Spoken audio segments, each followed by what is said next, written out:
Hello learners, I am Dr. Jagpreet Kaur from Department of Education, Punjabi University, Patiala. Welcome to this session on gender identity and socialization.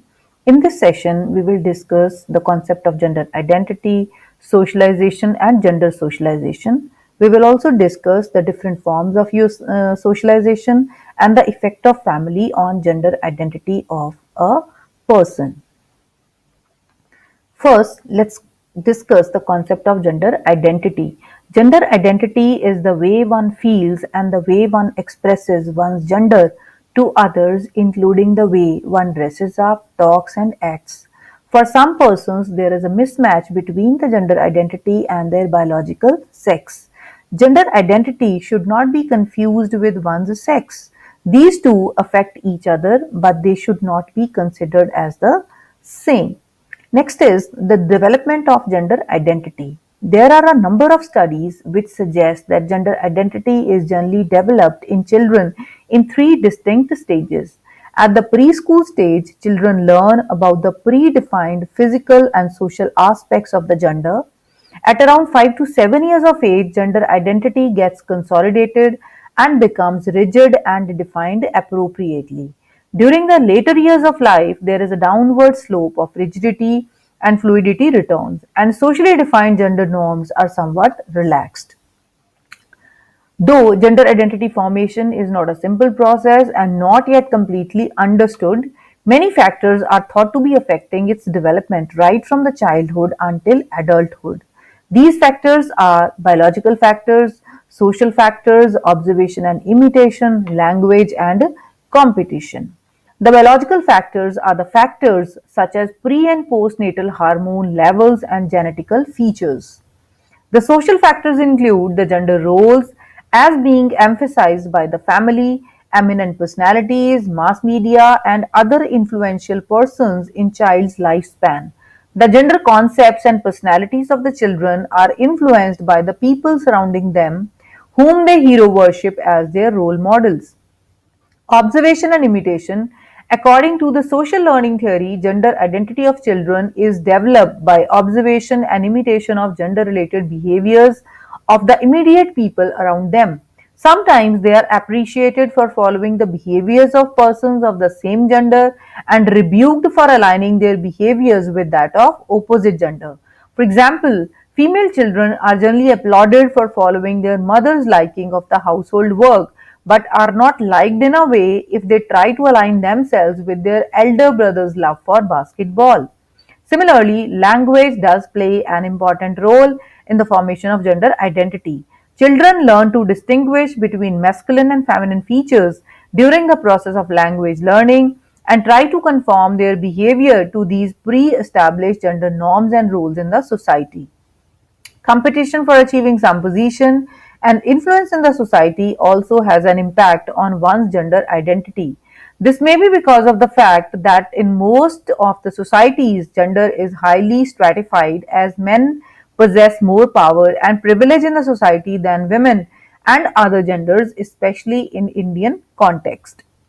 Next term is socialization. The term socialization refers to the continuous and lifelong process of inheriting and transmitting the social norms, customs, traditions, and ideologies, inculcating among the individuals those skills and habits which are important for playing an efficient role within the society. Thus, socialization is a process by which social, traditional, and cultural continuity are achieved, and it provides the necessary skills to the children so as to enable them to perform their role of a productive member of the society. It may be considered as one of the most important learning process the children experience. Next is gender socialization. Gender socialization is defined as the process by which individuals learn about the social expectations and attitudes related to one's gender. As per the sociologist, gender socialization explains the reasons for the gender differences in the behavior of human beings and the process by which they learn different social roles as per the societal expectations. Next are the characteristics of gender socialization. Gender socialization teaches the individuals the ways in which they are supposed to behave as per their assigned gender with which they are born. Nowadays, it is considered that gender differences amongst the human beings are because of the differences in socialization rather than the hereditary or biological factors. The ways and the process of gender socialization leads to gender stereotypes. Males and females are expected to behave in certain ways that are socialized right from their birth. Those individuals who do not align themselves with these gender stereotypes are normally not accepted in the society for being different. Normally, the individuals socialize by considering gender as a male and female only. However, certain individuals do not accept this as a binary concept. They challenge and complicate this concept. They believe that gender, instead of being a rigid binary, is a fluid concept. Next is the concept of gender development and socialization. Gender development is one of the most significant aspects of the process of human socialization. During the process of socialization, the individual assumes his or her masculine or feminine role in the society. The whole process of socialization cannot be understood without examining the process by which individuals develop their gender. Gender, along with caste, nationality, and culture, are the major elements of the social existence of human beings. One's day to day behavior, choices, tastes, and desires, relationships, career choices, and one's impression as perceived by others are directly or indirectly related to gender. The process of gender development starts immediately after birth. Social agencies, namely home, school, society, friend circle, playgroups, etc., are the most significant factors that play an important role in building an individual's gender concept. Sociologists and social scientists generally link many of the gender differences in the behavior of individuals to the differences in their process of socialization. Childhood is generally considered to be the most significant period of the process of socialization, where the adult members of the society shape the behavior of the children in particular manner so that they can identify themselves with the social norms. Gender is also part and parcel of the socialization process. Thus, gender socialization may be considered the process of making males and females learn about the norms, behaviors, values, and beliefs of a particular social group. The process of gender socialization begins at the prenatal stage of the child. Gender stereotypes are also thought to be a product of the process of gender socialization. As children grow older, gender stereotypes get more internalized by male and female children, which can be noticed in their style of dressing up and even in the choice of the leisure time activities. Next is the development of self among the individuals. During the infancy period, the infants do not have any understanding of the differences between human beings. Moreover, they have no awareness of the self. Children begin to use the concept of I, me, and you after the age of about 2 or so. Over a period of time, they then come to know that all individuals possess different identities, consciousness, and needs. That is what develops the concept of individual differences in their minds. There are different forms of socialization, for example, group socialization, gender socialization, and cultural socialization. First, we take up what is group socialization. According to this theory, an individual's personality and behavior as an adult is mainly influenced by his or her friend circle rather than the influence of his her parents or family. During adolescent period, more time is spent with friends than with parents. Hence, friends have a much stronger influence upon the personality of an adolescent than their families. As in case of twins having identical genetic makeup, still there is difference in their personality which may be attributed to the fact that they may have different friends, not just because of the fact that they were raised differently by their parents. Second is the gender socialization. Gender socialization is the process of learning to behave and develop attitudes that are considered to be suitable for a particular sex. It is by virtue of this process that girls learn to behave like girls and boys learn how to behave like boys. There are different agents of gender socialization that make individuals learn particular behavior patterns as expected from a person of particular gender Home may be considered as the most important factor in learning of these gender roles, but school, friends, society, and media do play an important role. Next is cultural socialization, which is the process of getting knowledge about another person's culture and learning how to live within it. Culture refers to the totality of moral norms, values, language, traditions, and other aspects within a society. It also includes the parenting patterns and practices by which children learn about their cultural heritage and traditions.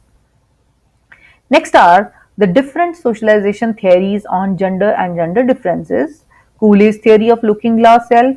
Next is theory of G.H. Mead, I and me. Durkheim's theory of collective representation and Sigmund Freud's idea about socialization. First, we'll discuss Cooley's theory of looking glass self.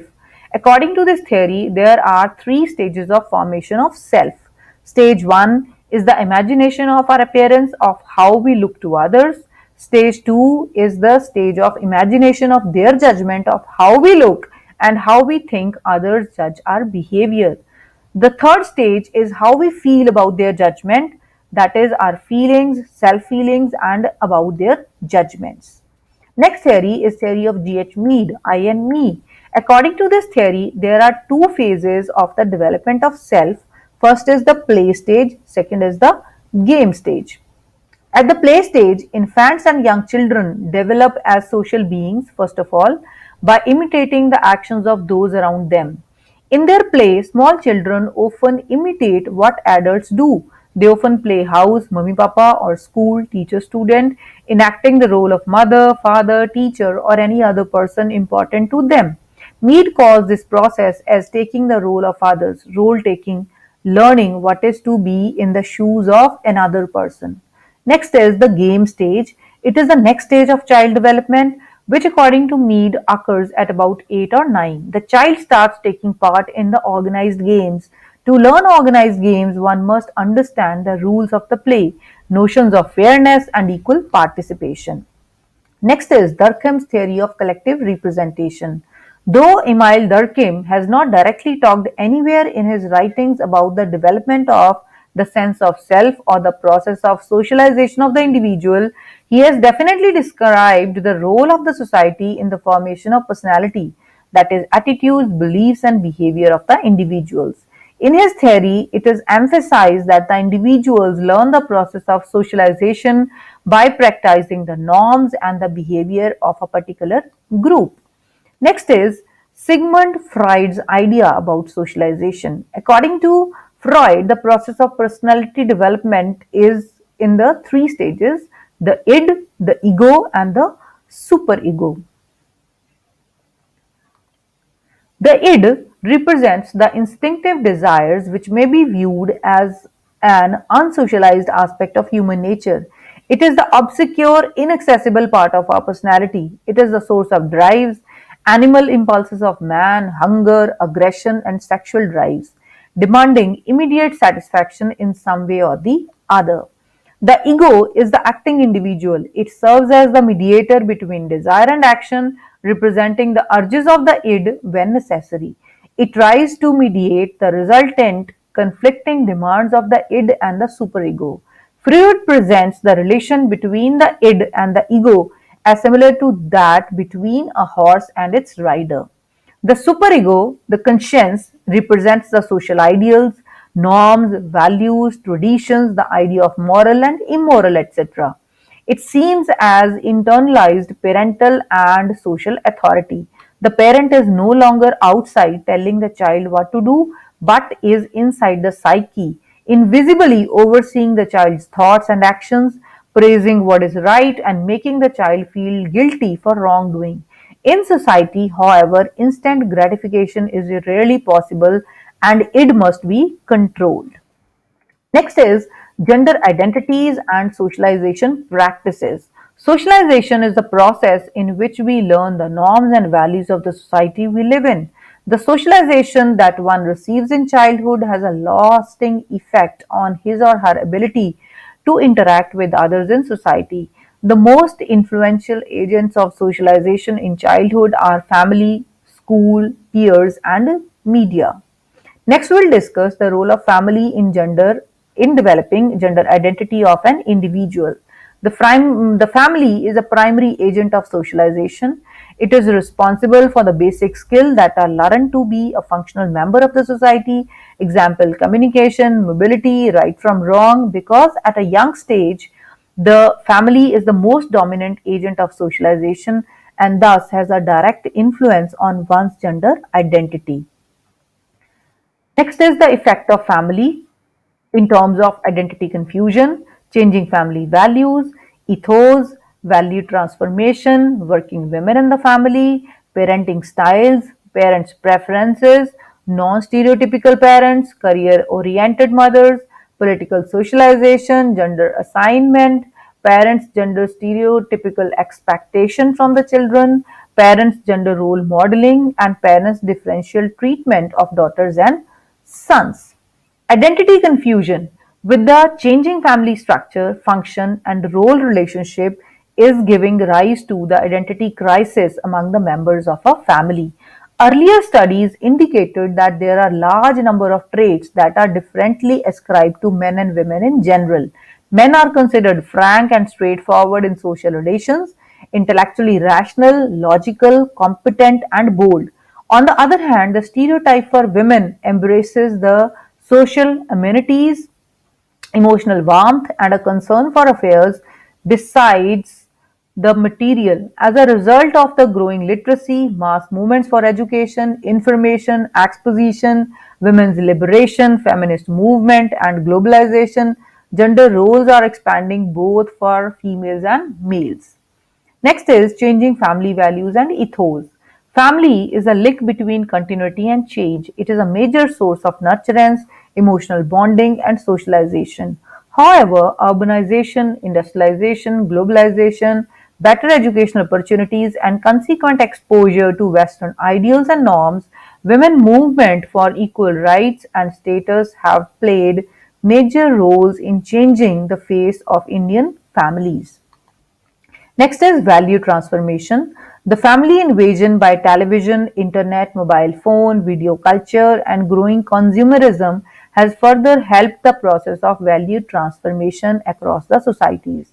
Because the socio-economic changes in society have induced certain changes in family experiences that sum as antecedents to various behavioral and psychological consequences in the individual.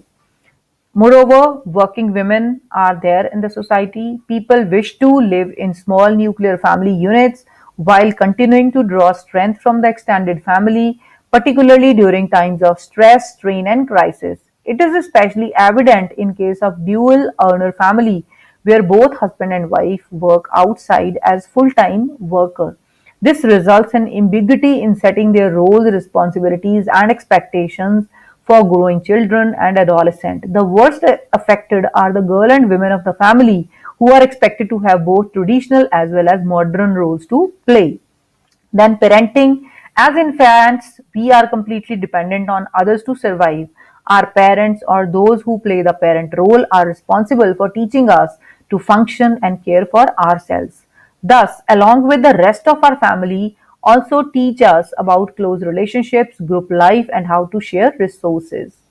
Similarly, parents' preferences also play an important role. A child's earliest exposure to what it means to be male or female comes from the parents. Children internalize their parents' messages regarding gender at an early age, with awareness of adult sex role differences being found in 2-year-old children.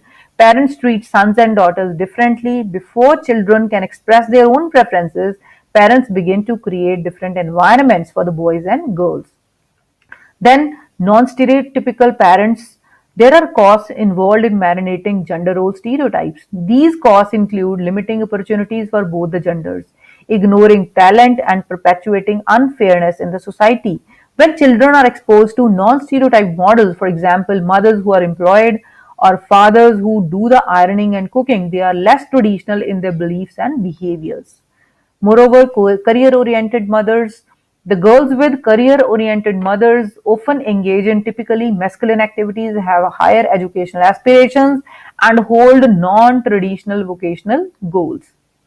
Political socialization As we all know, family is a powerful agent of political socialization, as the hierarchical structure of the family and the child's desire to please his or her parents encourage conformity to the parents' political values. In particular, children will often identify with the parents' political party.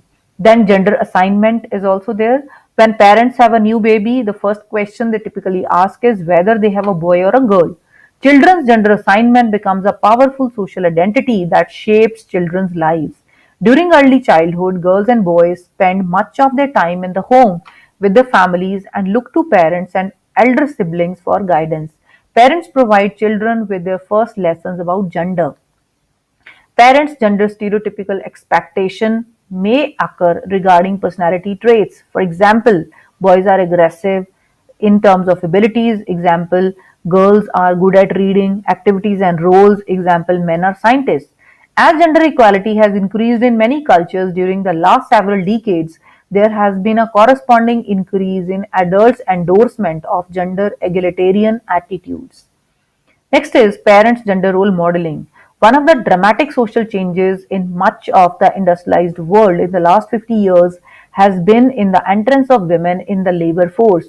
In contemporary industrialized societies, most women with children work outside of the home. Men's average involvement in childcare and housework has also increased, although domestic responsibilities continue to be handled mostly by women in the most dual career families.